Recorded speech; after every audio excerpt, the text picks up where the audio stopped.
finish. We're about to finish chapter 6 here in the Maimer.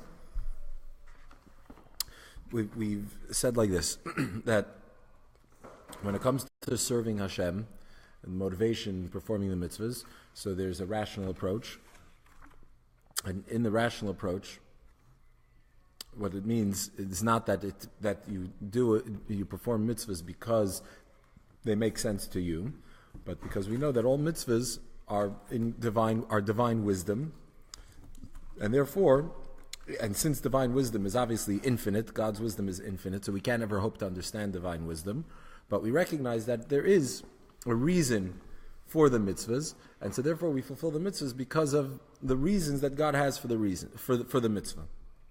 So it's beyond. So we're not talking about doing a mitzvah limited to our understanding of the mitzvah and the benefit that we might relate to in the mitzvah, but because of the divine reason.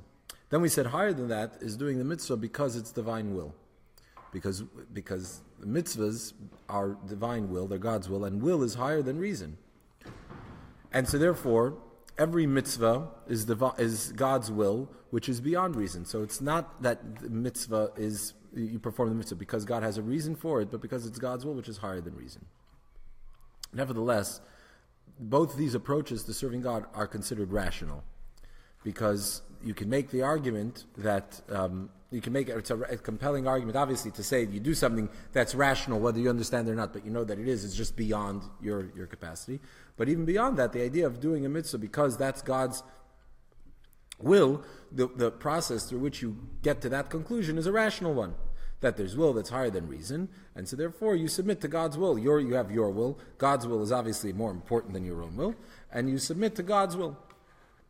So those are rational. That's a rational way of serving Hashem.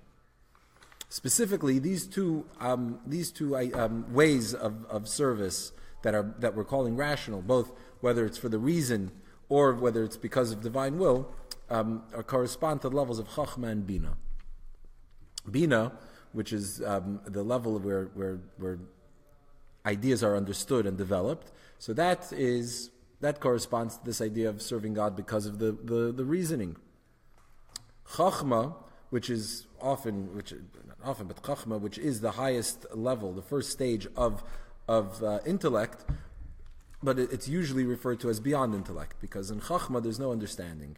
Chachma is that vision. Chachma sees an idea, doesn't understand an idea. So Chachma is really the place where the intellect touches what's beyond intellect, where it comes in contact with something that's transcendent, and that's so.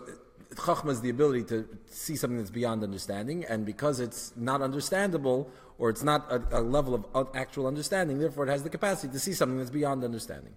So these two ideas are related to Chachma and Bina. These two stages of rational approach to serving Hashem can be affected by unholiness, which meaning once we get to a rational process through which we serve God, so it's possible to make an argument in the other direction. I can make an argument to serve God. I can make an argument, God forbid, to do the opposite. So that's the meaning of and that's what the Greeks were challenging. The Greeks were challenging the fact that the Jewish people were serving God, even in the rational, was recognizing the godliness of it. That it wasn't my reason, it was that it was God's reason. It wasn't that it's my will, it's God's will. That they challenged. And so since that approach is ultimately a rational one, they were able to come up with a counter argument. And what did they do? They successfully were able to contaminate the oil. As we explained, we explained in the last class, there's the Gemara says when the Greeks entered the temple, the sanctuary, specifically the Heichal, they contaminated the oil. They contaminated the oil that was in the Heichal. So we said, what's oil? Shemen in the Heichal, oil in the Heichal. Heichal is Bina, the chamber, the sanctuary, that represents the level of Bina, and Shemen represents Chachma, wisdom which is beyond it. What were they? They were able to contaminate not only the Heichal, not only the sanctuary, but even the Shemen, not only the Bina, but even the Chachma. So how do you defeat that enemy? So what happened in the story of Chanukah when they came back into the temple, they found a small jar of oil that was chasam b'chaysam shel kohen gadol. It still had the seal of the high priest intact. So he said, chasam b'chaysam shel kohen gadol, the high priest, that's the high priest within every single person, that's the essence of the soul. And on the level of the essence of the soul, the Greeks, as we're going to explain later, affecting that level, impacting that level. How do you access, or what is an expression of the essence of the soul, this pach echad shem and chasam b'chaysam shel kohen gadol? We said that's Mesiras Nefesh. And this we explained in the last class, that when we talk about self-sacrifice, Mesiras Nefesh in its purest form means beyond reason. What do we mean that's beyond reason? That a Jew doesn't choose to have self-sacrifice. Obviously, you can choose self-sacrifice, but that's not what we talk about when we say Mesiras Nefesh. When we say Mesiras Nefesh, its purest form means without a choice. You do it because there's no other option, because there's no choice. So Mesiras Nefesh, to give your life for God, to sacrifice yourself for God, that's something that's not a choice. Why is it that a Jew does it? Because he can't separate from God. So this idea where it's totally beyond reason, that aspect of the soul, that essence of the soul, is one that can't be affected by the other side, by unholiness, and it's that level. Let's just finish the last few lines of chapter 6, and then we'll move on to further explain this idea. So, just as it was, we're talking about this idea of the way to counter the enemy who can infiltrate the temple and not only defile the sanctuary, but even the oil, not only the bina, but also the chachma, that not only the lower level of the first stage of service, which is a rational one, but even the level that is on the border of beyond rationale, the transcendent, the level of chachma, even that could be influenced because ultimately it's connected, which, by the way, just to circle back to something we said last time, and a topic that we've discussed in several classes, the three stages. You have imminent and you have transcendent. And transcendent, you have two stages of transcendence, two levels. There's the makif hakarev and the makif harachik, right? So we discussed last class, there's bias, lavush, and mazain. Mazain is internal. You eat food and that becomes part of you. That's an internal thing. So that would correspond to that level of bina that we're talking about. They're serving God because the mitzvahs are reasonable in God's reason. Then you have the level of lavush, which is transcendent. Clothing surround the person. They're not inside the person, but still they're tailored to the individual. And so there's a connection between them. That's makif hakarev. And then you have bias, which is distant. That's a distant makif, which surrounds on a higher level. That's the level. So we said that mazain, food, that's the first three levels of the soul. Nefesh, ruach, neshama. Chaya, the transcendent level, chaya, that's makif hakarev. That would be correspond to the vush. And then you have yichida, the essence of the soul. That's makif rachi. And yichida, that's the level that we're talking about, where that's triggered with Mesiras Nefesh, right? And that would be considered what? That's makif harachik. That's bias. The distant. What does it mean that it's distant? It means that it's not. Distant means that it's not connected to the limited, to the finite level. It's beyond it. Okay. So kamay shahaya b'mulchemes hayvanim kipshutat. Idea Mesiras Nefesh omatis yovanov. The av shahayu chalashim umaatim. Mikol makom amdim Mesiras Nefesh lilachem neged gibarim v'rabim. So we're talking about this idea of defeating the enemy. It comes through accessing, channeling the yichida, the essence of the soul. The level which is, there's no process through which you come to connection to God. It's just an inherent connection, an essential bond that you have, and therefore you're incapable of going any other way. So this played out in the story of Chanukah, literally, in that the Matisyahu and his children, the Chashmonaim, stood with Mesiras Nefesh. They went to fight against people that were stronger and greater than them. And through this they were able to influence and inspire the people of their generation also to give their lives sanctifying God's name, not to violate Judaism in any way, shape, or form. This is how they were able to win the war. So it wasn't that the Chashmonaim went on a suicide mission. It wasn't that they said we'd rather die than give in to this invading force and Hellenizing influence. That's not what they said. They were incapable. There's the challenge to Judaism. There's a challenge to the Jewish faith, the pure faith in God, and they fought against it. So it didn't matter that they were outnumbered. It didn't matter that they were outskilled. It didn't matter that there was no natural way for them to win the war. Right? But again, it's not that they were going on a suicide mission as much as it was that they were simply expressing their bond with Hashem. There's no way that could be something that would be overrun. And so therefore they stood strong, and ultimately that's how they won the war. So chapter 7. What's the benefit of this? So we said there's the level of Chachma and Bina that could be affected by the Greeks, by unholiness. And then there's a level of Yechida that's higher. What's the benefit? And it's the level of Yechida that causes the victory of the war. So now in chapter 7 we're going to explain the nature of this victory.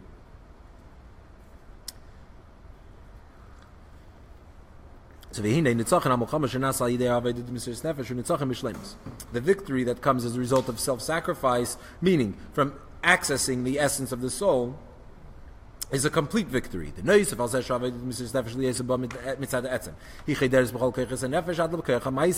that it's a complete victory. Why is it complete? So first of all, it's complete because when you access your essence of your soul, so that influences and impacts all aspects of the individual, of the person. How so? This is something we talked about in other classes, that the essence is the essence of every part of the person. So you have your koiches pnimim, you have your specific functions and powers and abilities, and they are limb specific. So you have intellect that's specifically in the mind, you have emotions specifically in the heart, you have the power to write, which is specifically in the hand, the capacity for speech that's specifically in the mouth, because these are specific functions. But then there's the essence. What's the essence? What's the essence of the person? Your life force. The life force that's the essence of your being. That is found everywhere equally. There's no part of the person that is more alive or less alive. I mean, yes, there are parts that are more sensitive and less sensitive. It says that the heel, which we'll get to in a moment, is called the Malach HaMav, the angel of death of the body, because that's the least sensitive. But still, the heel is alive. You have feeling, you have sensation. And there's no part of you that's any more or less alive. Why? Because since your life force is your essence, that's who you are, that living being, so therefore that's expressed everywhere throughout the body. So when we're talking about accessing the essence of who you are, the essence is the essence of everything. So even though on one hand, essence is something that's separate, remains separate, but on the other hand, it says about oil. Why is oil a metaphor for essence? Because oil on the one hand separates, but on the other hand, it says Shemim mefafeh b'chol davar. Oil permeates everything. It's found in everything. So that's the idea of the essence is found everywhere. So therefore, therefore, when a person is experiencing, practicing Mesiras Nefesh, so the Mesiras Nefesh is a function of the essence of the soul, and so therefore it impacts every part of the body, even his action. What does this mean? That it's apparent when somebody has self-sacrifice, it's apparent in every part of the person. Like what it says about Avram, because Avram listened to my voice. So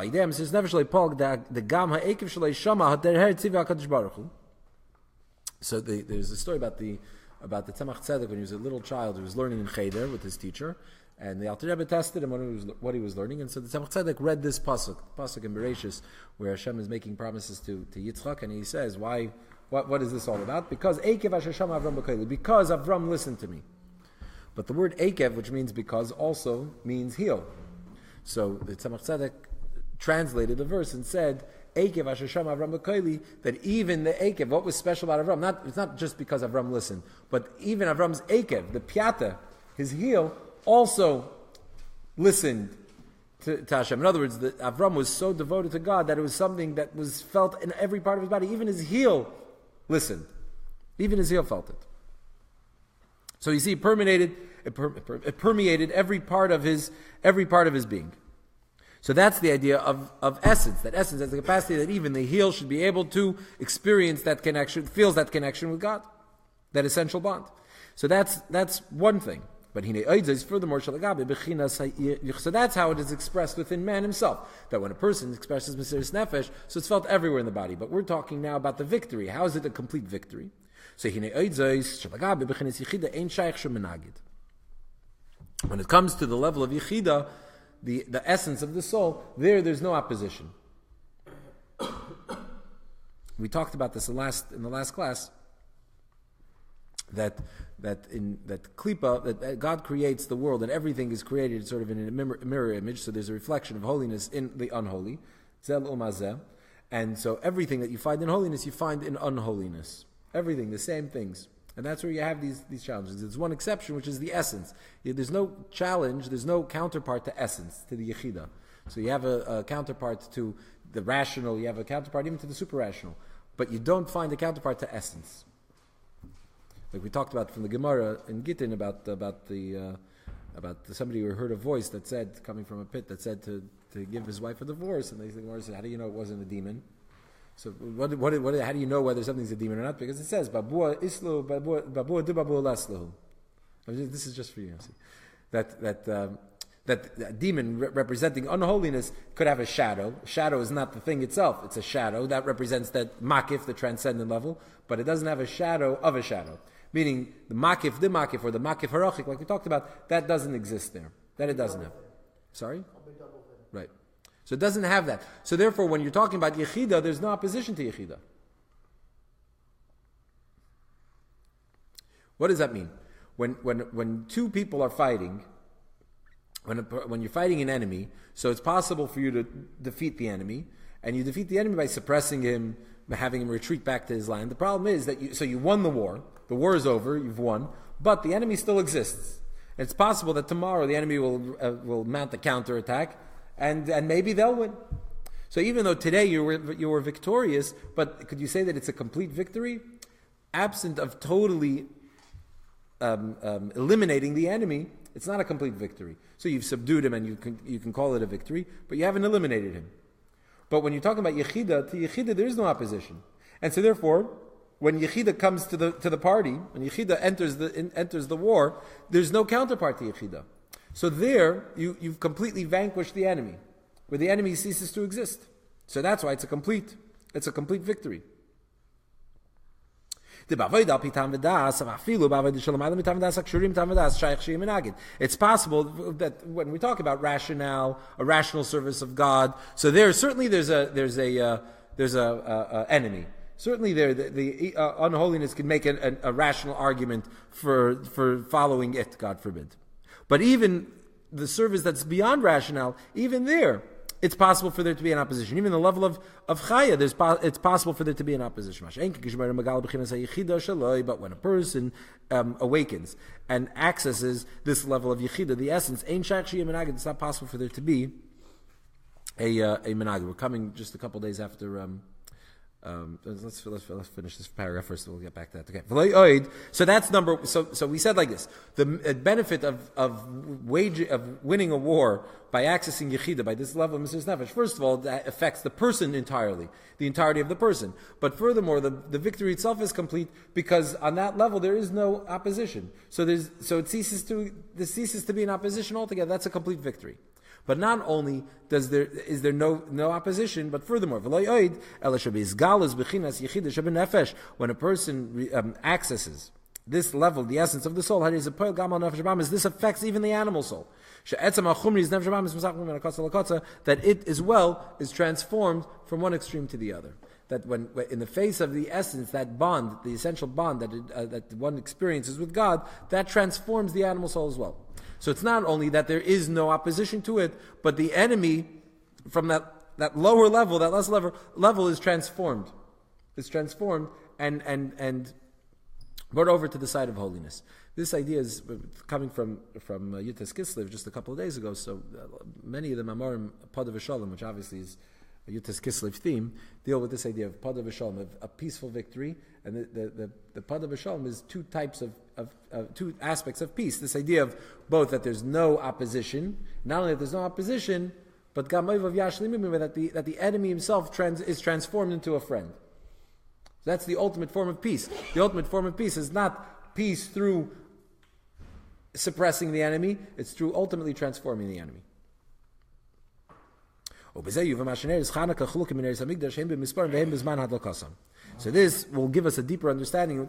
The answer that we had given just the kernel of an answer. Two of the questions we asked in the beginning of the Maimer were, why is it that Chanukah, since we know that there's a rule that the rabbis, everything that they institute is modeled after a biblical sort of counterpart. So if the rabbis are instituting this mitzvah of Chanukah lights, so it should be modeled after the Menorah, which it's commemorating, which is the Menorah in the Beis HaMikdash.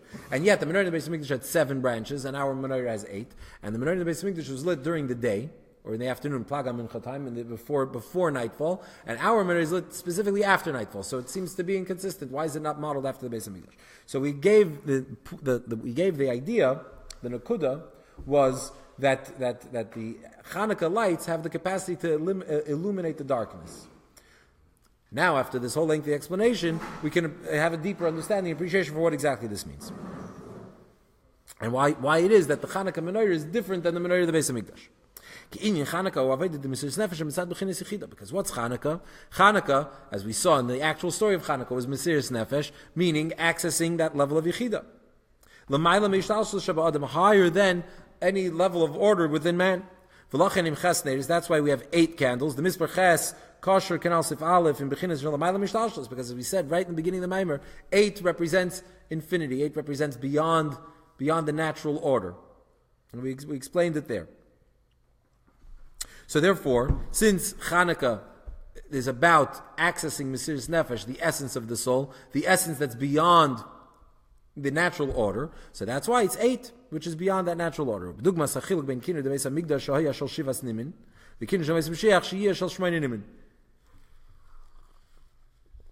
idea of the Chanukah Menorah being the essence, that Chanukah is about the essence of the soul, and the victory of the essence of the soul, and therefore it's 8, is similar to another distinction we find between the harp that was played in the Beis HaMikdash and the one that will be played when Mashiach comes.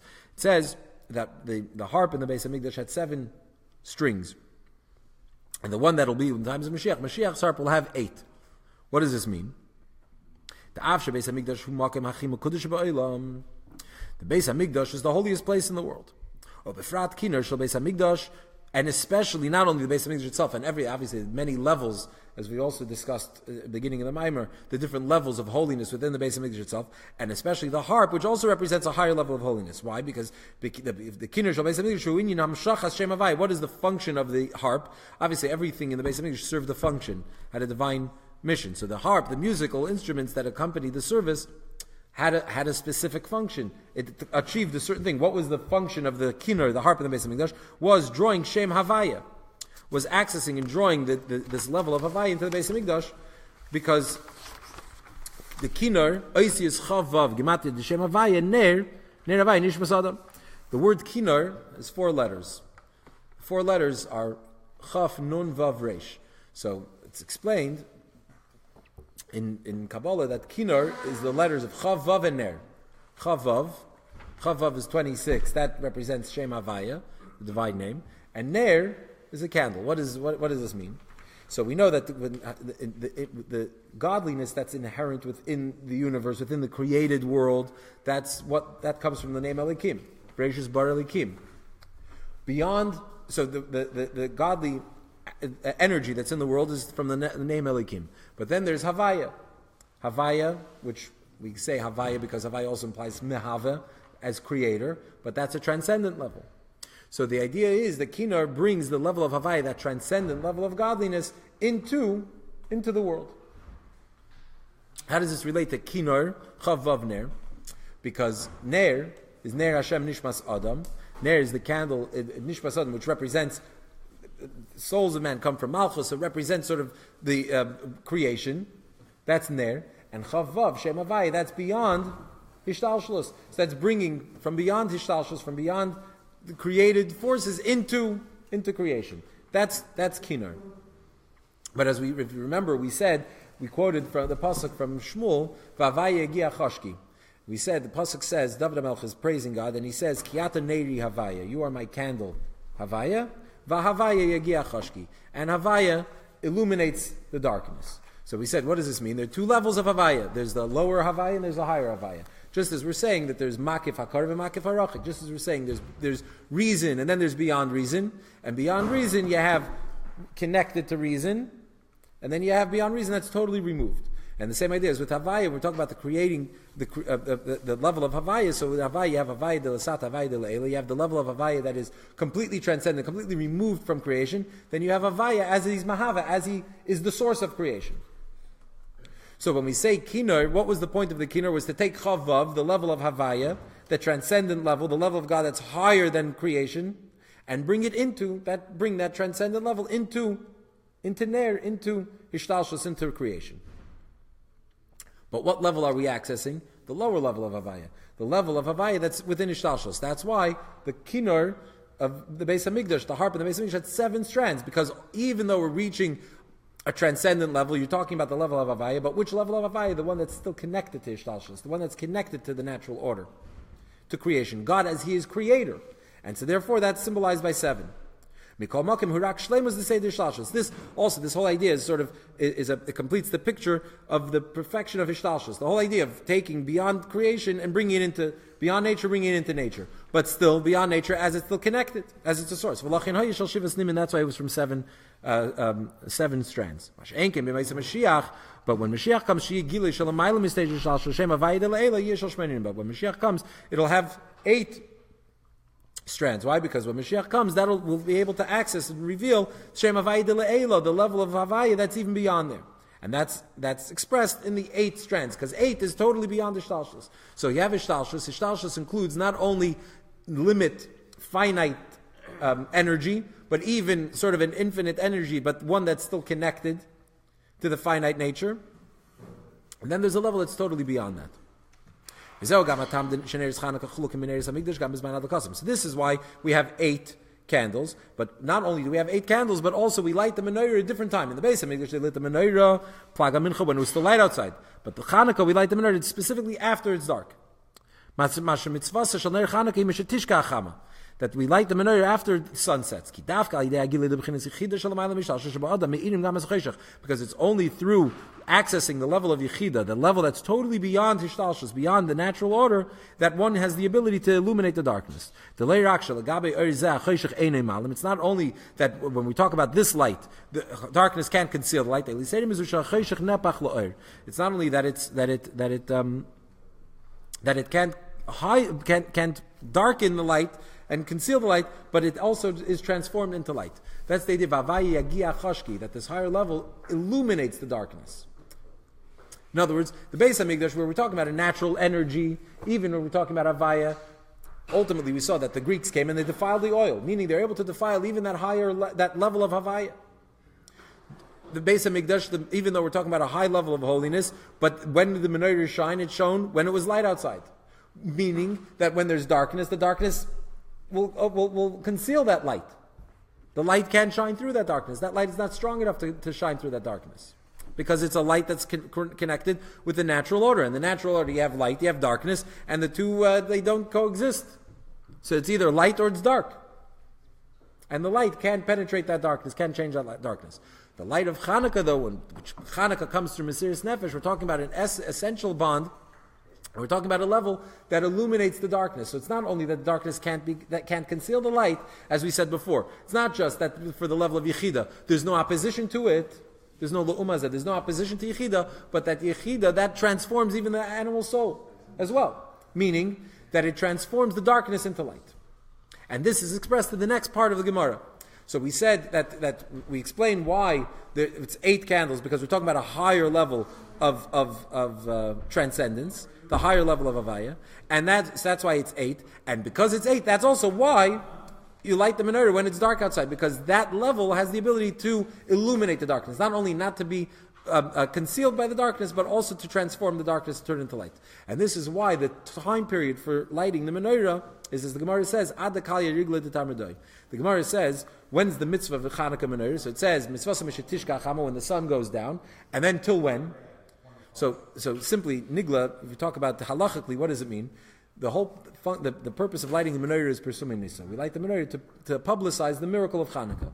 So when is there a publicizing of the miracle? When people see the Menorah. If nobody is there to see the Menorah, then there's no publicity. So you have to light the menorah at night, but at night it's already dark outside. People don't see it, nobody's around. So the point is, there's a window for when you light the menorah, which is from when the sun goes down. And the Gemara says, Ad the kali regel min hashuk, which is Ad the kali rigla de tarmadai. What does that mean? That until the last people are wandering around in the marketplace. Once everybody's gone home and there's nobody left in the street, you can't light the menorah anymore. In fact, that's the halacha. Today, if somebody is away and they come home late at night and they haven't lit the menorah yet, then everybody's sleeping. You can't make a bracha if you're the only one that's going to see the menorah, because there's no publicity. So it's a shayla and a bracha. If nobody after that zman, if you come home late at night during the zman when people are still around, somebody can still come in. But if you come home until very very late at night and nobody's around, everybody's asleep, you have to make sure to light in the proper time. And if somebody's home, you have to wake them up. Somebody has to come see the menorah. Otherwise the bracha is a problem. But anyway, let's not get sidetracked. Point is like this: that the Gemara's term that it uses for this time period is from when the sun goes down. Ad de kalia rigla de tarmadai. Do we have time to finish this paragraph, or do we have to wait till we finish? So the Rebbe is going to explain at the end of this paragraph. We'll get to, I guess, in the next class. What is the meaning of kalia rigla de tarmadai? Tarmadoi represents somebody who goes against godliness. And Kalya, the Rigla Tarmadoi, means not just literally the simple meaning, that is when they're no longer around in the marketplace, they've gone home, but Kalya also means when they themselves have a yearning towards godliness. That somebody who's Tarmadoi, somebody who's murdered in God forbid, somebody who goes against godliness, they also are overcome with a sense of longing and yearning to connect with God. That's the capacity of the menorah, that the light has the ability to be lit, not only that it's during the darkness, because the darkness can't conceal it, but also transforms the darkness. It can transform Tarmadoi into Kalya, cause them to have a yearning for God. And we'll read that inside the next class.